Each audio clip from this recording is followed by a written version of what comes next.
Well, welcome to Two Robson and Mike. This is a podcast done in the Blue Mountains, all about trail running in the Blue Mountains. We're going to cover everything from the Nepean River up to Mount Canobolas. If it happens in there in trail running, we've got it covered. This podcast is brought to you by Summit Gear, your trail running store in Katoomba, the heart of the Blue Mountains. Well, welcome to episode 4. How's your week been? Yeah, week has been pretty cruisy. I feel like for how little I've done, I'm a bit tired. But apart from that, not saying I'm bad, I'm just a bit sleepy. Still recovering from Hounslow? Potentially. I did jump back into a fair bit of training last week because in my brain I was like, oh, see how I feel. I might still try to go to Korea and then for the Asia Pacific long course. But then I decided this week that I was going for the wrong reason. So I feel a wave of relief because I'm not going to go racing. You're not going to pursue that now? I hadn't had South Korea on the bucket list. I'm not really aware of what South Korea entails yet, and I've heard it by all accounts it's beautiful, but I was like, I've just been swept up and adding one more thing to the end of the year, and I was like, what for? Yeah. So I've decided to double back. Yeah, de-stressed. I've retired. Yeah. For 2 months. How's your week been? Yeah, well, I feel like retiring, but but I can't. So we're still at it. No, I've had a good week. I actually feel like I'm starting to, my body's starting to actually kind of come back a bit to me again. Like I was pretty tired, and every time I was going for a run, it felt like quite hard. And I think since Hounslow, that busted me up so bad that I think it almost kick-started me back into, and once that fatigue sort of went away, I started to feel, just felt a lot more normal. Actually, which has been nice. So I think I did about 100, almost 95 Ks last week in the last week. So it's pretty getting the mileage back up there again. Yeah. But not feeling as fatigued as I was when I was doing less. So Epic. Go figure. Yeah. Sometimes that's the way it works. Just a bit unexplained, but. And Rob, you? Now back to running. Full week without the boot, which is great, and no consecutive running. I did get a slap on the wrist by Ollie the physio for going out and doing 13 Ks. Shouldn't have done that. So just tapping out at 6 or 7 Ks, but I can run every second day. I got out on Monday night with the latest iteration of the Night Owls and head out to Shaw's Ridge. That was really good for my soul. Hanging out with some mates and afterwards, just went back to Windmill Tavern. So sounds more perfect. hanging out was good. But I get to run every couple of days, which is great, and just had a good recovery drink. Did you? Keep building it. Yeah, you've got to get your carbs in. Is that what you call a protein shake? And it's about it. It's just that and being able to spin on the other days or every day, and it's just been liberating to not clomp around with a boot on. Yeah, it's been really great. Well, on that note, I guess let's talk a bit about the long run we had last week. So it was an awesome loop. We had a great turnout, and there was over 20 people came. We headed down all the way down to the campground, down Katoomba, right all the way down to the campground, then headed across to Mount Solitary, and then looped away back up. So plenty of vert, beautiful single track, like that whole section from essentially the campground right through to where you hit Sublime Trail. Yep. That's Sublime Trail again? Yep, correct. Yeah, beautiful. Just awesome. And everyone was just really into it. Like they're having a good time. So, it was really, really, really nice way to experience the Sunday. And normally it's doing all the things that I wanted it to do, like I had about a 2.5 hour run that I needed to do. Now I get to do it with some people. It was just awesome. Yeah, it was cool to see a fair few people that said on the run that they hadn't run that section before and really loving that single track, I guess, from the Mount Solitary walking track down to the river and then up to that Sublime Fire Trail.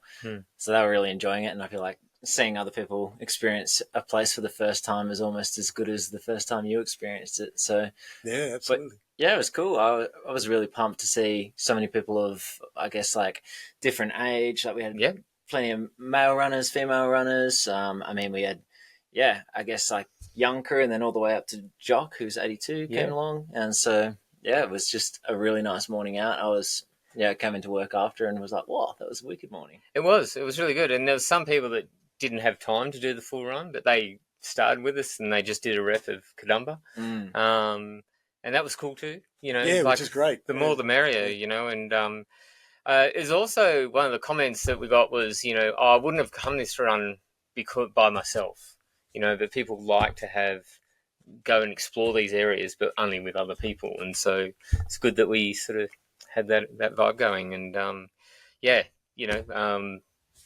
so there's plenty of people there if God forbid anything does go wrong.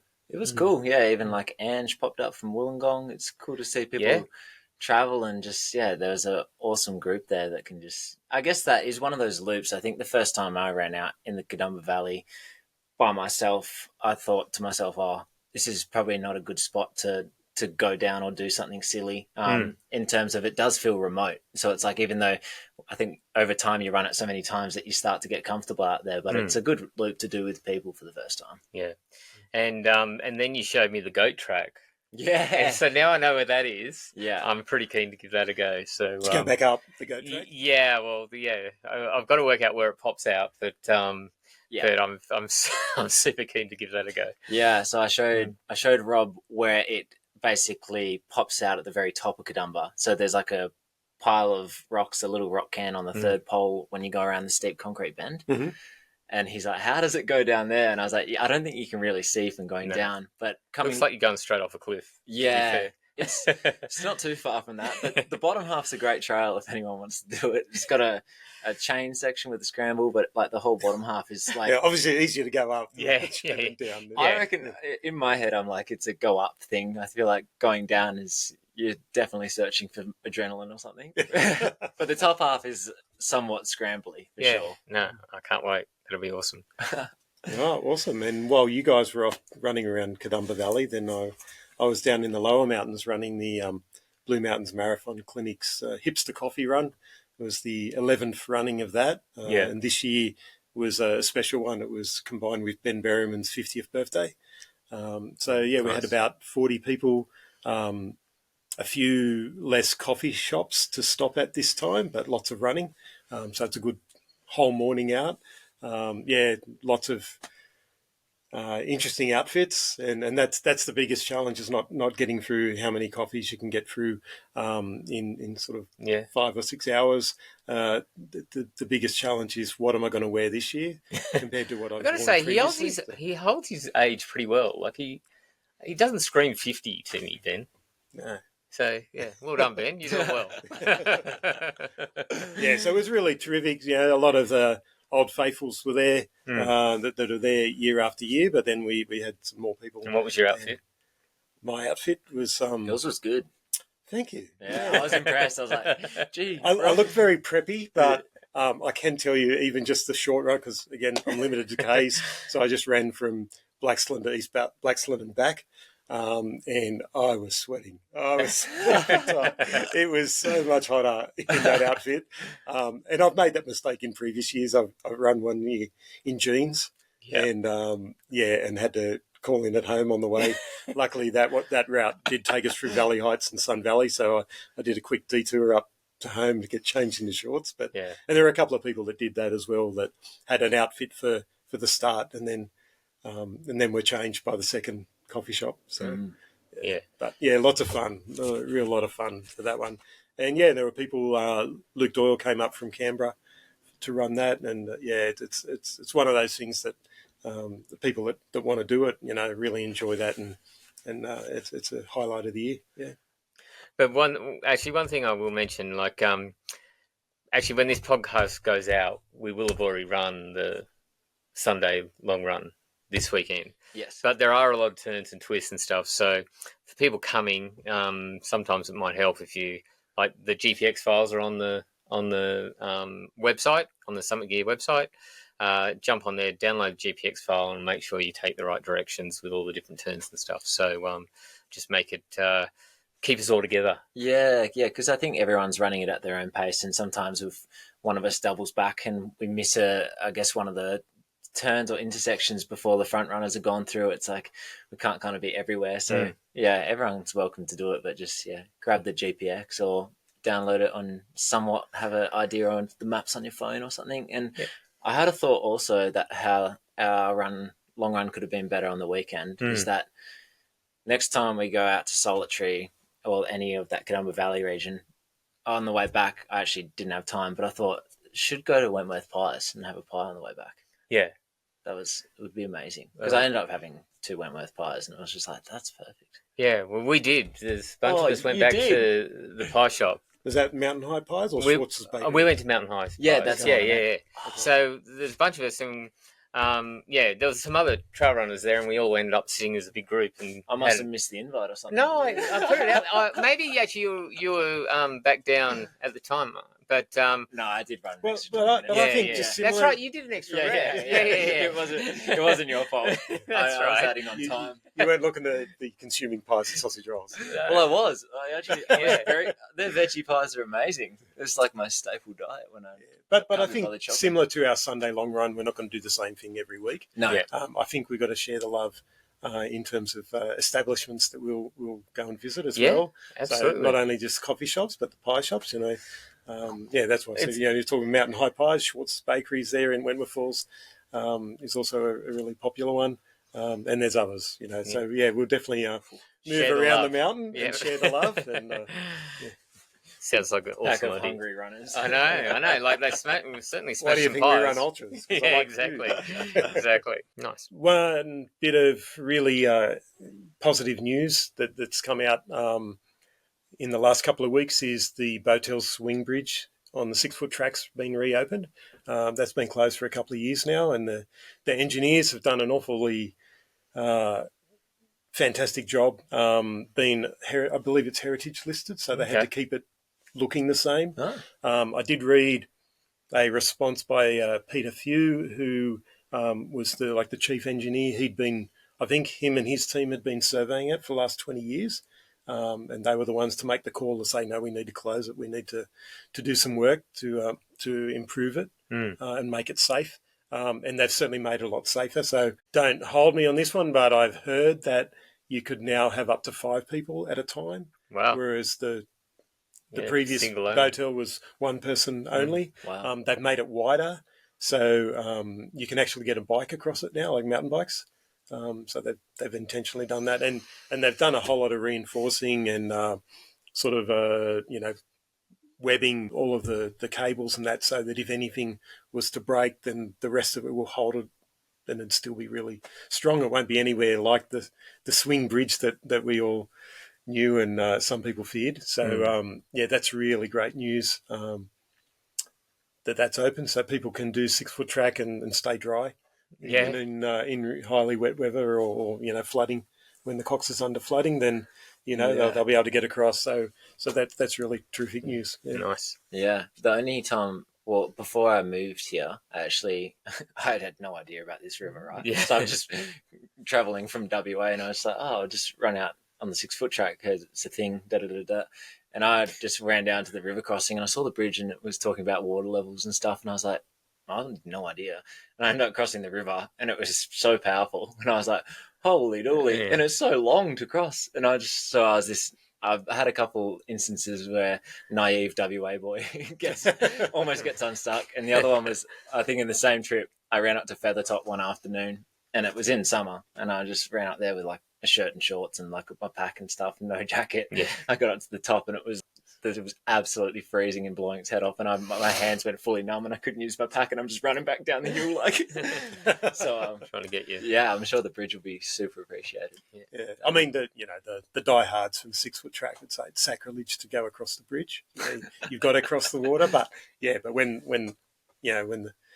the water level's up, then it'll be so much safer to do it that way. And for all of the hikers that do it as a 3 or 4 day walk, then it'd be so much nicer for them to get across that. Yeah, more user friendly.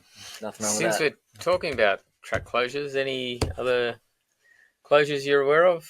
Yeah.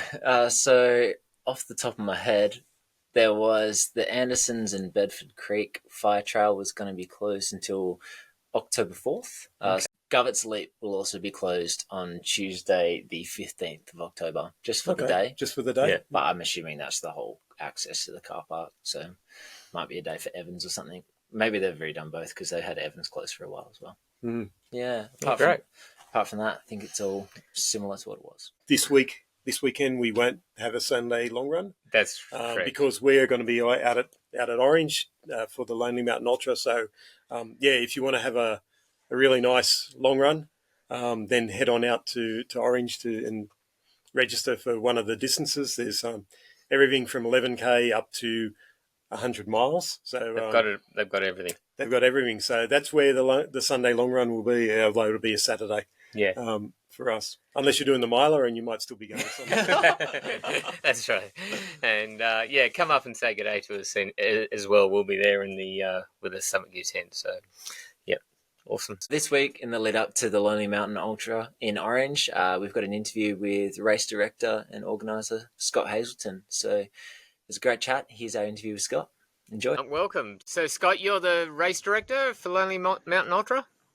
That's right, yeah. So my name's Scott and I'm the race director of the Lonely Mountain Ultra, and we're about to run our third Lonely Mountain Ultra in less than 2 weeks' time. Right, and have you been part of it since the beginning? Yeah, I have. Do you want to hear a little bit of the story? Yeah, We can do I'd love abbreviated. to. What do you want to hear? Yeah. So look, it's been a crazy journey.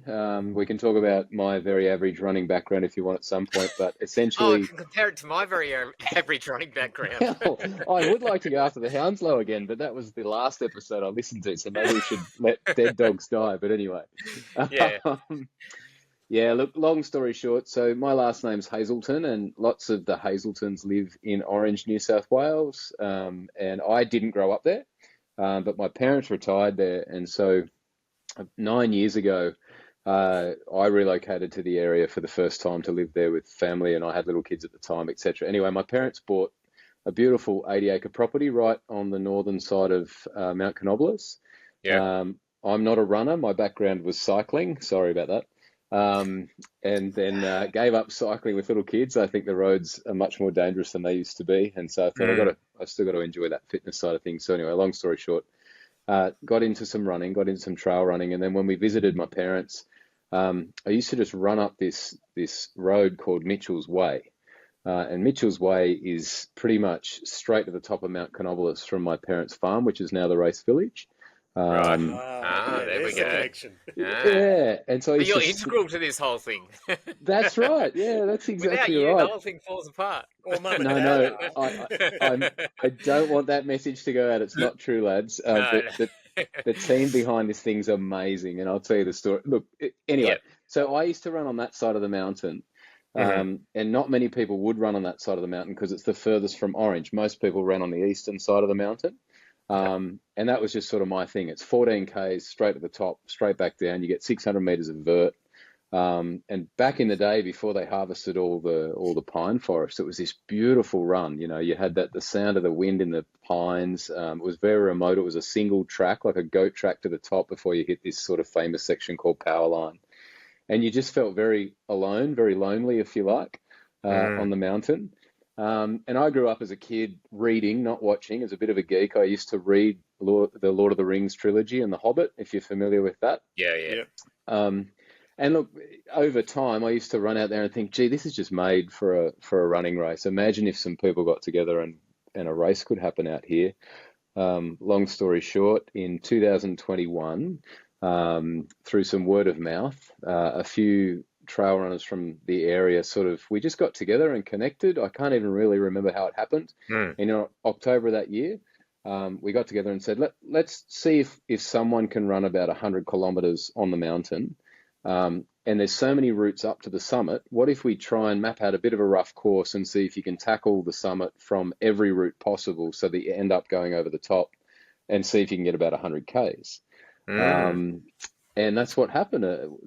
Chris Pooley, who's our VP this year, he's our vice president on the committee, just back from UTMB, by the way, 40-hour finish in UTMB. Solid. Epic. Yeah, and new dad, just had a bub too, so shout out to his wife. How the hell did he fit both of those things in? You'll have to ask him on race day. He's a legend. Yeah. On that day, he ran 100 Ks. And I said to him, look, why don't we start from my parents' farm and we'll make that a bit of a setup, a bit of a village. and do a few loops, take in all the best trails and see what it comes to. Anyway, by sunset, Chris had run 100K. Yeah. Other people had run sort of 30 or 50. A guy called Gerald McPherson, who's our only winner of the 100. We can get into that. He's won it 2 years in a row. He was there that day. Hannah McRae, who just got back from UTMB, an absolute gun if Yep. you know Han. Gerald and Hannah will get married early next year in Armidale. They were all there that day, and we didn't know it, but we were sort of standing in the midst of running royalty for the Lonely Mountain Ultra. And it was just this epic day, and so we sort of finished it, and Chris did his 100, and we said, we got to make this thing official. How about we sort of put the word out and see if anybody's interested in joining a committee, and maybe 2022 we'll launch the Lonely Mountain Ultra.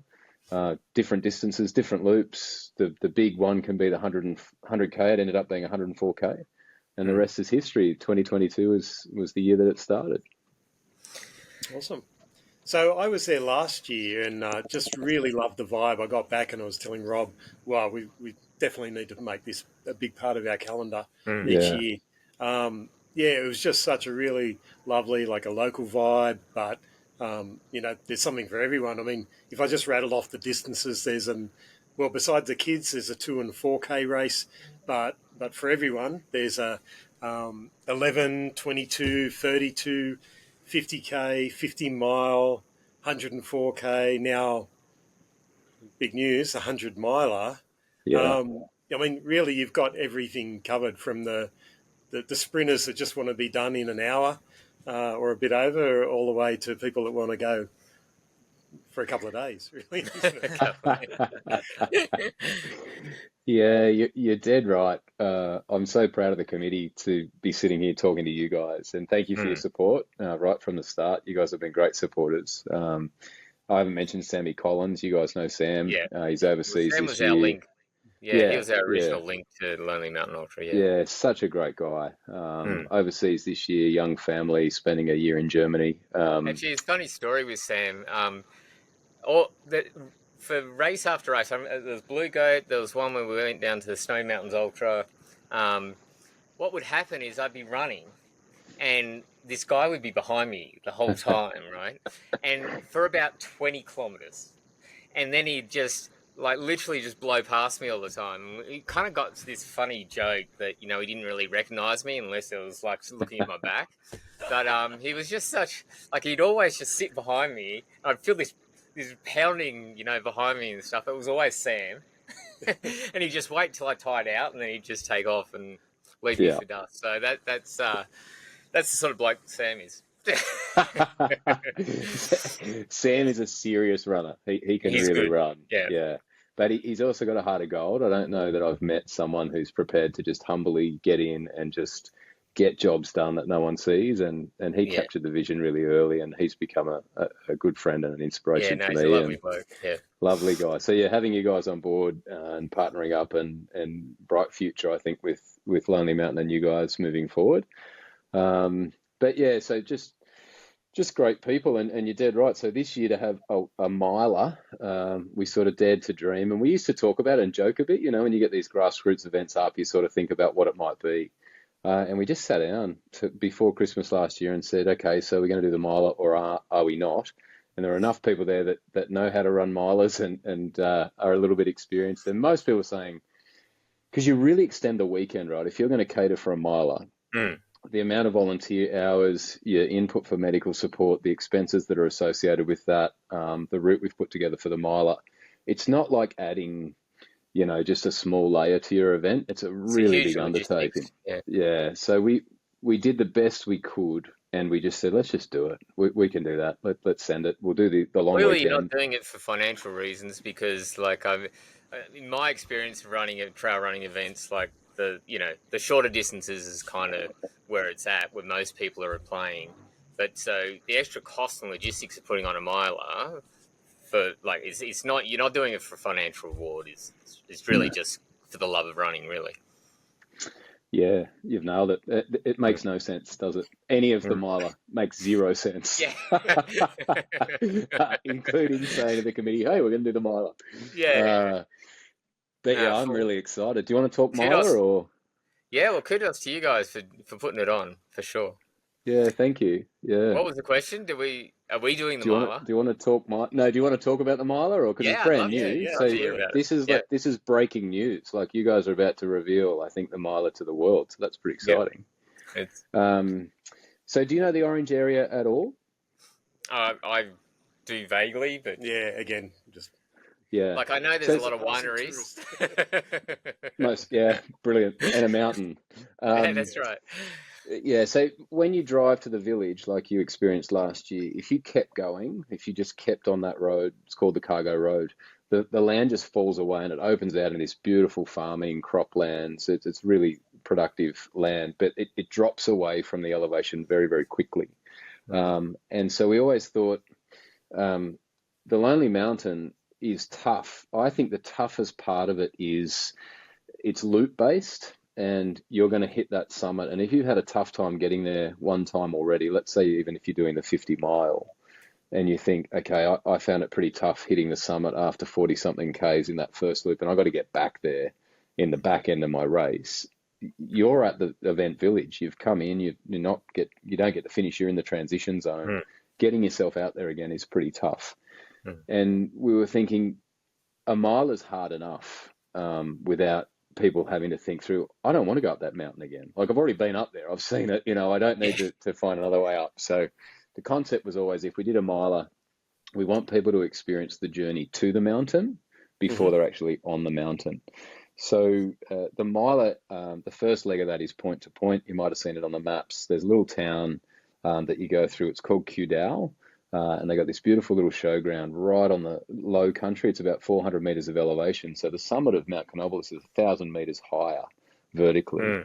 And that first 55 kilometers, when they leave at midnight on the Friday, they'll be able to see this blinking red light right at the top of Mount Canobolas for the whole journey through the night. And they get closer and closer and closer. And I'm hoping that what will happen is, as they come in after 55 Ks, they'll come through their first transition at the village just as we're starting to send waves and waves of runners off.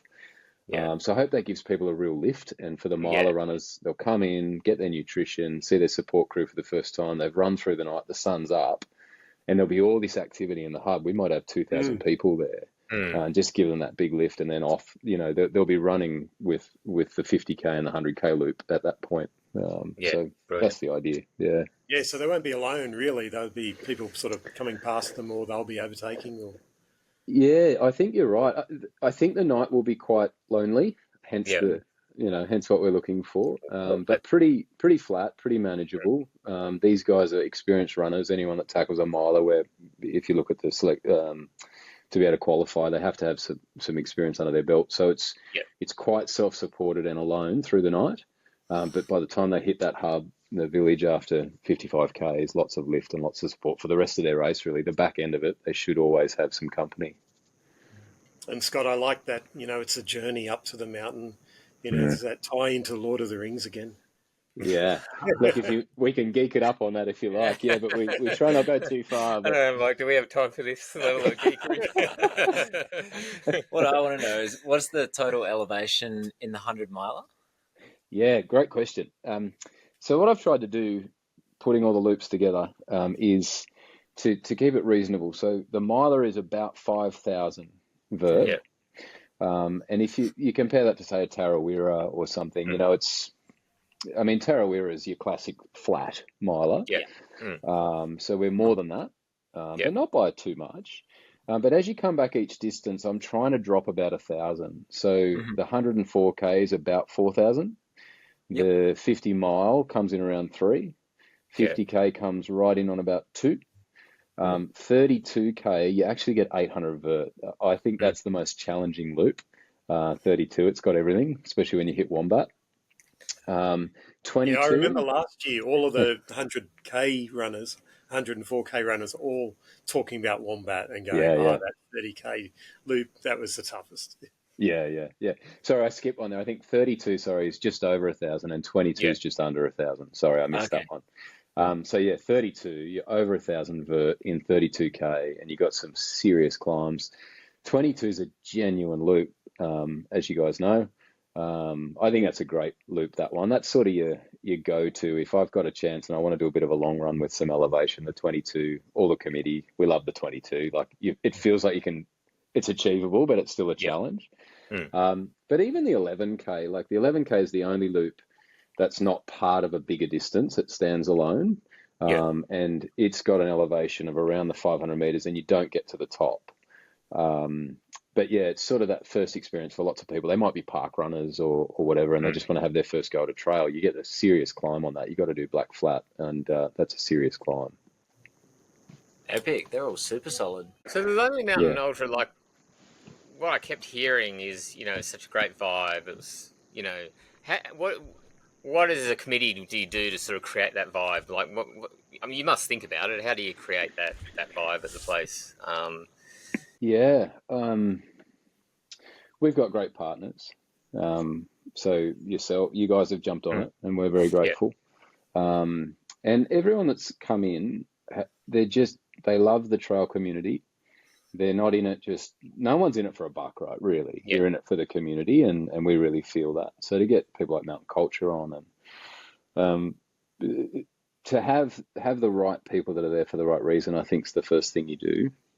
The village atmosphere of people coming through with loops, genuine loops, I think so exciting, because those runners that come in, the biggest battle.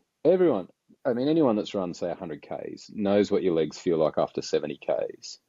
But you rarely have to win that mental battle to make yourself go out again, because you're home. The finish art's sitting right there, and your support grid's right there, and your car's there, and there's the winery down the road, like you guys mentioned. So I think it's that shared. I think Dave on your last episode was talking about that human spirit that's part of the trail community. I think it's the shared spirit you see someone coming into transition. What's their biggest battle in that moment? It's the mental battle. Yeah. So you get the music's pumping, people are up, they're running over the trend. Yeah, I just love it. Like people say, how do you not sleep on the weekend? It's sort of like, how do you sleep on the weekend? It's just got that. I think people get it done because everyone's there for the same reason. It's really great. So the DJ will be playing all day again?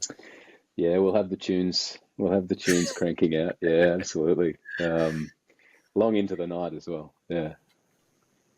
I remember last year, one of the things that really blew me away was like a really epic moment was when one of the guys sent a drone up and followed Jared coming back just for, I think it was the last 4Ks coming to the finish, and overhead of the pines, and everyone back in the hub was all just watching it on the big screen going, oh, every race should have this. It was amazing. Yeah. It was really good. So I'm so glad you mentioned that. Do that again this year. Yeah. That was spine tingly stuff, wasn't it? I reckon those two things that got me was Gerald, because he was there. He was grassroots, right? He's a gun runner. He just happens to be a gun runner. He was doing his medical placement in Orange, and we all just met by chance. All became great friends. I mean, I'm going to his wedding in a few months' time in Armidale.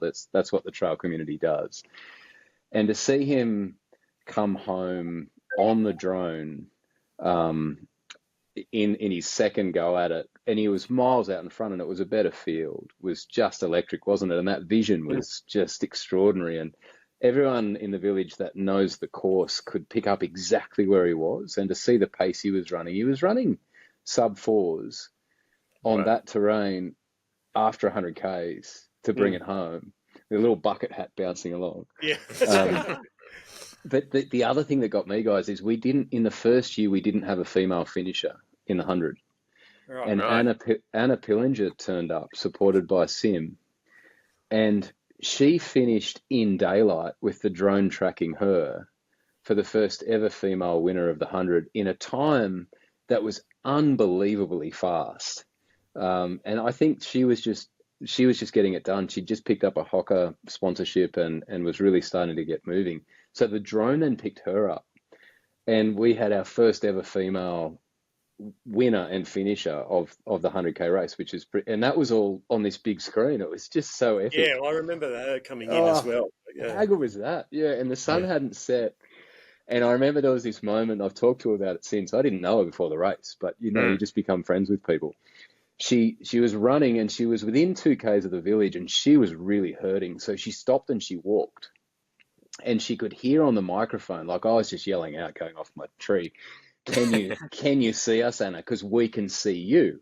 She's thinking, how do these guys see me? What do you mean? I'm walking. So she takes off again, like she just hits it again. And I talked to her later and she's like, oh, I can't believe you guys could see me. I thought no one would ever know I was walking in the last 2Ks. But we've got it on video and it's on YouTube. It was a great moment. Yeah. So, question I've got is this year, how many registered participants have you got over all the different races? Yeah, so I think we'll be about 1,000 to 1,100 this year. So I haven't got the exact numbers right now, but yeah, it's sitting around there. Yeah, the most popular distances are those ones you talked about that are a little bit shorter. So the 11's close to sold out, the 22's super popular, 32, and then it tapers off from there, as you'd expect. We've got 14 crazies that are going to hit the miler, which just blows my mind. 14 people that are going to come and do it for the first time. We've got an epic finishers ring if you do the miler, you get the ring, hence Lonely Mountain, and we won't geek it up too much. Hand forged and engraved, and they'll choose their ring because the ring chooses you. So we're just adding all these little layers, which I'm pretty excited about. Yeah, but we'll have about 1,000, 1,100 runners, and then you add to that families and support. So that village vibe you were talking about, we might have 3,000 people hanging out there in the village on Saturday morning. Yeah. Oh, I can't wait to see that. It's going to be awesome. Yeah, hopefully the guy that was selling the pies last year, he's going to double his order because I'm they with keep running back into town to get more. More pies. They were so popular. Well, I've got 3 daughters, and they're talking about setting up a pancake parlor this year. That would go off. That would go off. All your viewers, pancakes. There was come and get it. I've been to a place where they've had crepes going and trail running. That works too. So pancakes nail it. Onion bananas. Yeah, maple syrup, blueberries, perfect. Yeah. So it's not too late to enter, Scott. When is the cutoff day? Yeah, it's not too late to enter. So entries are all still open, and you can still snag a space in every distance. I think the 11 and 22 will probably sell out in the next few days. Yeah. So if you head to the website and you just click on enter now for any of the distances, it'll talk you through all the closing dates, et cetera, and people can still hop on. Yeah.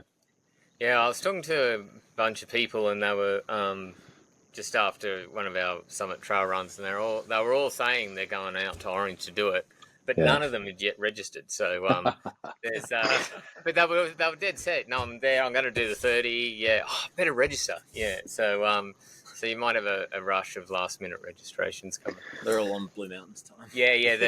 We're a bit slower here in the Blue Mountains. It's a coach killer. Like we've got our committee meetings regularly now, and you look at the numbers and you know they're all coming, like you say. Yeah. But so shout out to everyone. If you haven't registered, do it now, and our treasurer will be able to sleep at night. That'd be great. Give us that certainty. And if there's no accommodation in hotels and Airbnb, there's plenty of accommodation if the camping at the farm. Yeah, you're right. Yeah, because we were talking yesterday, weren't we, that it's pretty hard to snag some accommodation, but don't let that be the reason you won't come. We've pretty much got unlimited camping at the village. Great vibe. So if you can roll out a swag or a tent or anything, it's super cheap. Just come and stay on site. We've got warm showers, flushing toilets, pancakes, as I said, coffees, pies, barbecue, great vibe. So come and have a bit of a camp. I've got my rooftop tent, so that sounds like my accommodation's sorted. Yeah, tents, caravans, we can do it all, and it's really nice. The camping area is just as runners come into the finishing chute, but far enough away from the village that we won't keep you up all night. So it's just a great spot. Yeah, so if people can't find anywhere, we can sort you out with a campsite. And beautiful.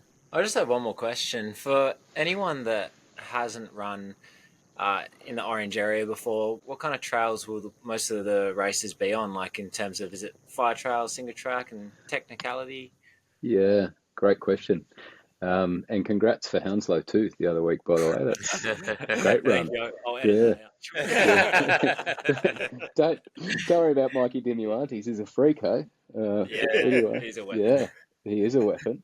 Did you know I taught him once? I'm a school teacher, and He went to the school that I used to teach at. But anyway, there's Yeah, wow. he's a good guy, Didn't teach him Mikey. PE, did you? No, I did not.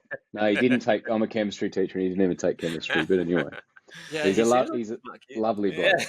He Lovely does bloke. actually. He's a very intelligent guy. Yeah. Yeah, he's a really good kid. He's not a kid anymore, but anyway. No. Yeah. Yeah, so by and large, you're running on really, really runnable fire trail with some beautiful single track on different courses. So if you're running the 11K, it's going to be exclusively fire trail, really runnable, but with a big hill. So you might be walking the fire trail, but you won't be walking because it's technical. You'll be walking because it's steep. Every other loop has sections of single trail. So the 22, for example, you'll have some beautiful single track in about the first 10 Ks, about 6 Ks of the first 10 are single trail. Nice. Then you're climbing on some beautiful fire trail, and then there's a pretty famous track up the top called Snow Gum, which is pretty steep single track straight to the top. The 32, you don't hit the single track until you come down Snow Gum, and then you come down something called Galambadinia, which is a custom mountain bike trail as well. So the 22 is almost, it's probably about a 70-30 split, fire trail plus single trail. And then the 50K loop takes in some of that Galambadinia as well as Snow Gum and a couple of other single trails. So it's a nice mix, predominantly very, very runnable fire trail with some beautiful flowing single trail as well. Sounds awesome. Yeah. Sounds awesome. You have a camera up near the top again this year? Yeah. So we got our same partner again. So it's likely that we'll have a lot more drone footage, live streaming runners from all over the place back to a big screen in the village. And then we're just working on the finer details of stationary cameras, where and how that best works. Like you were reflecting before, we found that the biggest sort of aha moment and the excitement was when the drone picked up different runners and, that were at different places. So we're going to really go after the drone footage this year. Awesome. Sounds brilliant. All right, Scott, is there anything else that we should tell everyone about the Lonely Mountain Ultra? Wow, I could talk about it all night. You can probably tell I love the race. Look, I'd love to just thank the committee. It sounds like it only happens because we got a great committee. And so if you're out there and the volleys and if you see people with those vests on and people around the village, just if you could say thanks to them. No one's earning a cent out of this thing. We're not for profit, and everyone just gives endless hours. I'm sitting here with this lovely backdrop at the Gold Coast because my wife has said Lonely Mountain Week is just so intense for our family that we need to have a little holiday first, because the next... And here we are invading it. No, which is fine. It's a massive push on everyone, but it's... there's just so much joy in seeing people get out there and tackle the mountain. Everyone that is on the committee loves that mountain, and we just want to share it with runners and get people out there. So come out and get on it. It's a great race. It's tough. It'll test you. But it's a great race. Yeah. Sounds awesome, Scott, and certainly thank your wife for the time that you've taken out to chat with us this evening. I'm looking forward to it. It's going to be an awesome weekend. So. If I guess anyone hasn't got their last minute entries, get them done now. Get them in. Help the treasurer, get them registered. Yep. And get your tent ready because we're going to Scott's mum's house. Coming to my mum's. She'd love to have you. Just knock on the door. She'll cook some scones. It'll be great. Yeah, scones and jam. Awesome. So tell me, you guys, are you all coming out? Well, I'm definitely coming out. You're I'm coming out. definitely coming out. I am to be confirmed. Yeah. Let's confirm that now. We'll see you there. Great. And I just want you guys are going to set up a tent. Let's give you guys a bit of a plug. We've got a nice space there. Same spot as last year. Okay, perfect. Sounds good.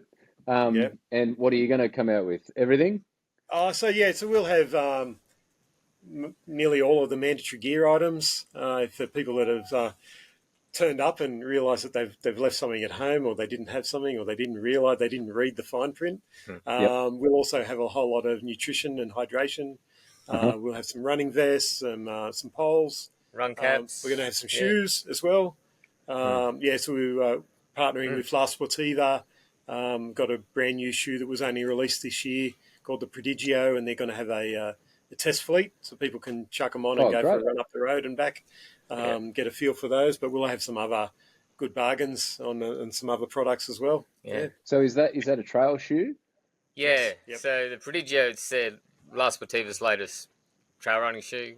It's a really nice shoe. Great for all the distances that you just spoke about. So you could do a miler in it, but it'd be just as good on a 22k steep hill. So so we'll have a demo fleet there. People come and pick up a size, go for a run, try it out, and then come and buy a pair. Yeah. And so they'll be able to come and buy through you guys in the village. You'll be all set up. You have a good stock there. They like it. Come and buy it. Yep. Absolutely. And how about some shoes?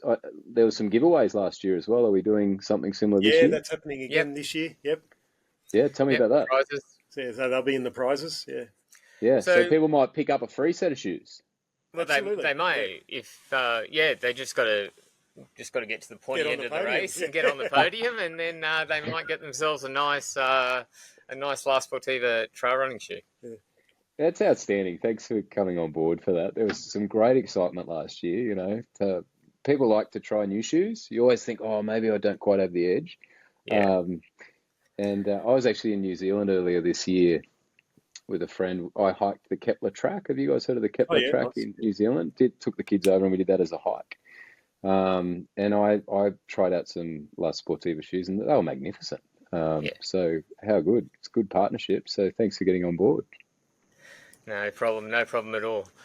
Yeah, and also last year I found I spent a lot of time talking to people either at the pub on the Friday afternoon, Friday evening at Rego and Bib Collection, as well as on the Saturday, just people that are new to trail running, so who'd never used a running vest or a running belt, or were new to having gels and electrolytes and things like that. So I think it's really handy for us to be there and have a wide range so we can tell people about how you use it. And I mean, we get people from Orange all the time in the shop. We do, so yeah. they make the trip to Katoomba to come and have a look at the trail running stuff. We kind of feel like Orange is part of, we're part, like, certainly we feel like they're part of the Summit Gear community. So, we love having Orange people come and visit us.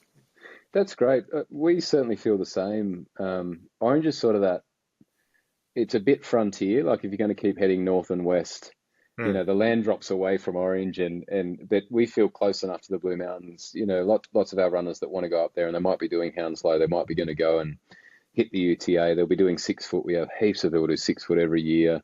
Or solitary when that's on, and Blue Goat, Glowworm, all the stuff you guys love up there. So many Orange runners come up, and it is very much on the doorstep. There's a tradition. 3 weeks out from 6 foot, runners will come up. They'll stay in Katoomba. They'll come and see you guys. They'll go and run down to the Coxes, come back, have lunch in town, and head home. And you can do it all on a Saturday. One of my mates, Mitch, who's looking after Regos this year, 6 foot track this year, I went and did it and stayed overnight, had a terrible sleep the night before. He just did it in a day, got up early, drove up, did 6 foot track, hopped on the bus, had a little nap, got back to Katoomba, drove home. I drove home with him. He looked fresher than I was, and he'd done it all in a day. Like, we're really quite close. Yeah. Well, I think when we first did our very first Two Robs and Mike podcast, we specifically went, okay, we're going to cover anything trail running from the Nepean River down in Glenbrook right up to Mount Canobolas. So we wanted to include the Lonely Mountain Ultra as part of the market that we cover. Yeah, and also with our Sunday long runs, we will have race specific runs, in the lead up to each race. So, talking about 6 foot, we'll definitely be doing some runs, in January and February on the track, not in taper week or anything like that, but, we would expect, people that are maybe doing it for the first time, or they only come out and do it once a year and they wouldn't mind doing a refresher on some of those hills or the journey down to the Coxes, then, they can come and run with us. Yeah. So actually, next year we'll have to get organised a bit earlier and have a weekend. Have a pre-Lonely Mountain long run. Yeah. where maybe we go and cover 30 kilometres or so. Yeah, maybe 4 to 6 weeks out. Yeah, the race. before the race, and get a contingent of us up there. That's great.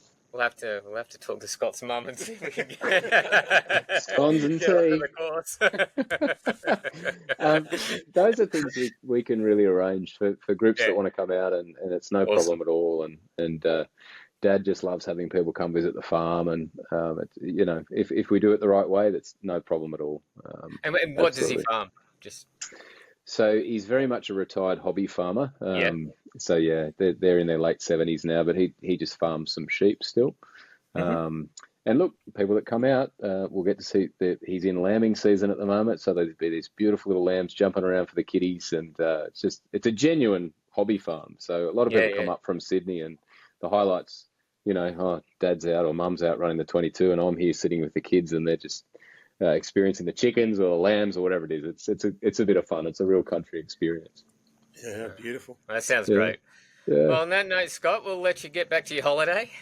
Thanks you. Thanks for joining Two Robs and a Mike, and see you in a couple of weeks. 2 weeks, about 2 weeks, week and a half. Not even. Yeah. Yeah. Thank you so much for having me on, Two Robs and a Mike. It's been a great chat, and we'll see you out there, and I'll come over to the tent, and we'll debrief and have a good time for the weekend. Awesome. Yeah. Cheers. Thanks, Scott. Thanks, Scott. Cheers. Thanks, guys. Bye. Appreciate it. I need to get the shirt done that Rob's doing the mile. Yeah, I have to get that made up. Yeah. Next week we'll check in with Rob about his 100-miler training for UTA next year. Well, I was just thinking well, that's right. Everything. Oh, yeah, I did 7K. It's like, It's just bricks in the wall. Bricks in the wall. It's not going to get you Rob's to laid 100 miles. Rob's laid another brick. That's right. Yeah, did 3 runs this week. So that's it from us this week. Yeah, we're going to love being out at Orange for the Lonely Mountain Ultra. If you've liked this podcast, or if you've loved it, give us 5 stars. If you haven't loved it, give us 5 stars and then tell us privately what you didn't like, and we'll aim to do better. But I'm sure you love it. And absolutely, like, subscribe, follow, share, do all that. We're on Tell your YouTube friends. and On YouTube Spotify. and Spotify. So awesome. Yeah. Or if there's any questions or any ideas about things you'd like us to cover, we've talked about maybe covering some nutrition things or some challenges soon. So we might have something coming for you soon. Yep. We might not. Yeah. We probably will. We definitely will. All right. All right. Catch See you you guys. guys.